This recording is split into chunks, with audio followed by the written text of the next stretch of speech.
ओम महागणाधिपत्ये नमः। ओम ऐं सरस्वत्ये नमः। मेरे सभी मित्रों का एक बार फिर से स्वागत है वैदिक एस्ट्रोलॉजिकल नॉलेज कार्यक्रम में, और मैं हूं वैदिक एस्ट्रोलॉजर मयंक शर्मा। मित्रों, अभी तक हम कुंडली के 10 भावों पर चर्चा कर चुके हैं, और आपने देखा होगा कि कुंडली के 10 भाव 1 से लेकर 10 भाव तक कितनी जानकारियां हमें प्राप्त हुई।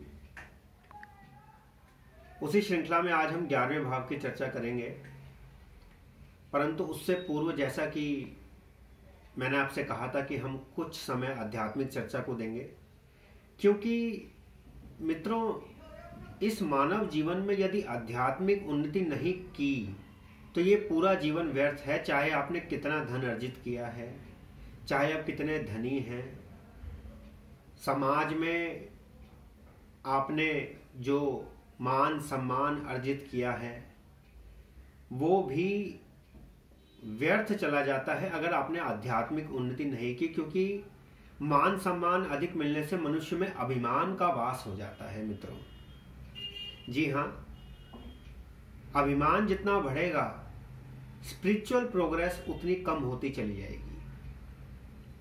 ज्यादा धन अर्जित करने से, ज्यादा मान सम्मान प्रतिष्ठा मिलने से मनुष्य में अभिमान की वृद्धि होती है।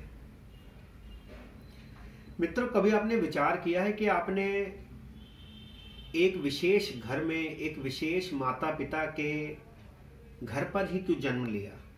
ये हमारे पूर्व निर्धारित संचित कर्म हैं, जिनके कारण हम एक विशेष घर में एक विशेष व्यक्तियों के बीच में जन्म लेते हैं।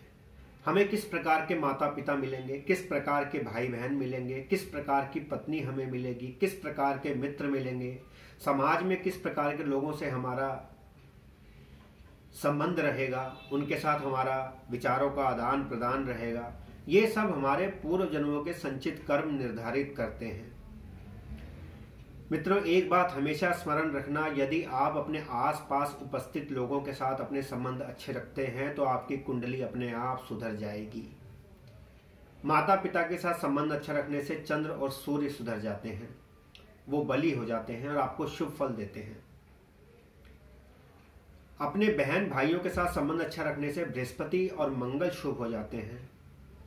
अपने ननिहाल से और दादाजी और दादी जी से संबंध अच्छे रखने से हमारे राहु और केतु शुभ हो जाते हैं। ये सब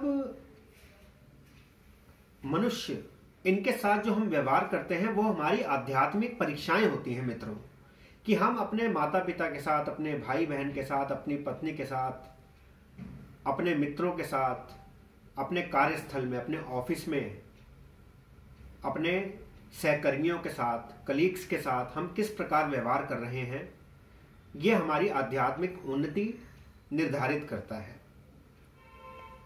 मित्रों, यदि आप इनसे व्यवहार अच्छा रखते हैं तो स्पिरिचुअल प्रोग्रेस आपकी अच्छी होगी। और कृष्ण भगवान ने गीता में कहा है कि नैनम छिद्दन्ति शस्त्राणि नैनम दहति पावकः ना चैनम क्लेद्यन्त्यापो ना शोष्यति मारुतः। आत्मा तो वो तत्व है मित्रों जिसे शस्त्र भेद नहीं सकते, जल गीला नहीं कर सकता, आग जला नहीं सकती और हवा सुखा नहीं सकती। वो तो नश्वर है, सनातन है, पुरातन है, नित्य है, सदा रहने वाला है। परंतु फिर भी वो आत्म तत्व भौतिक देह, ये शरीर धारण करता है सिर्फ आध्यात्मिक उन्नति के लिए।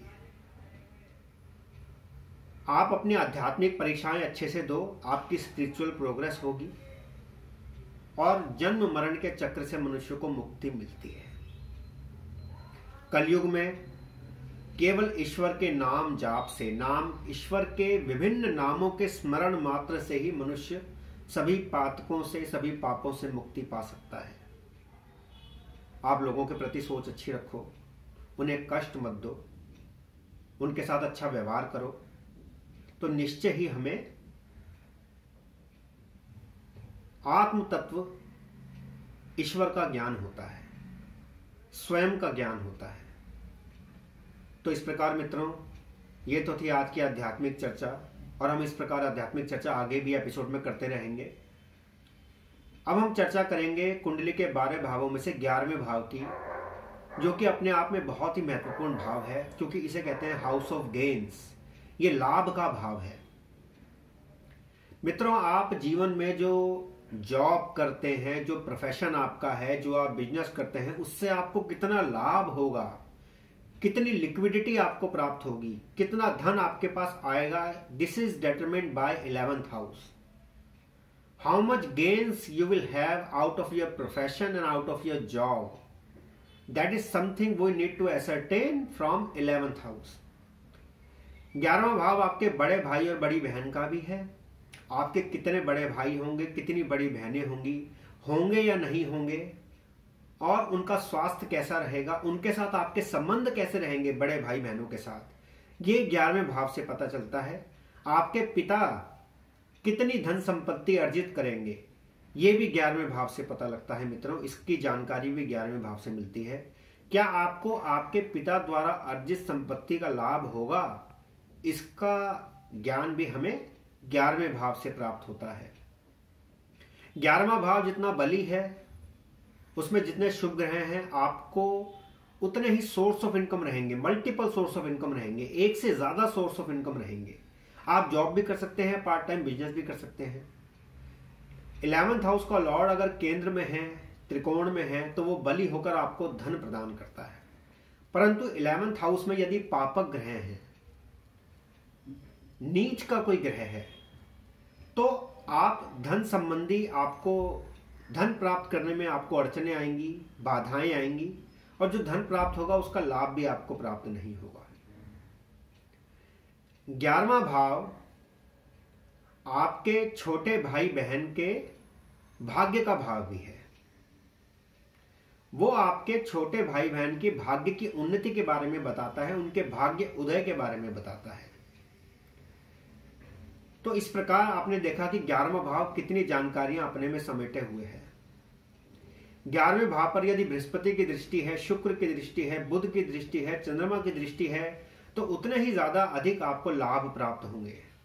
11वें भाव का स्वामी अगर उच्च नवमांश में है, तो मित्रों ये जान लीजिए कि आपके जीवन में बहुत अधिक धन की प्राप्ति होने वाली है। नवमांश कुंडली अपने आप में बहुत महत्वपूर्ण है, उसकी एक अलग एपिसोड में हम चर्चा करेंगे। बहुत ही महत्वपूर्ण है नवमांश कुंडली। मित्रों, ये तो थी 11वें भाव की चर्चा। आप इस चैनल को लाइक करना और सब्सक्राइब करना ना भूलें। यदि आपको मुझसे ज्योतिष परामर्श प्राप्त करना है, तो आप मेरे मोबाइल नंबर 7703874315 7703874315 पर मुझसे संपर्क स्थापित कर सकते हैं।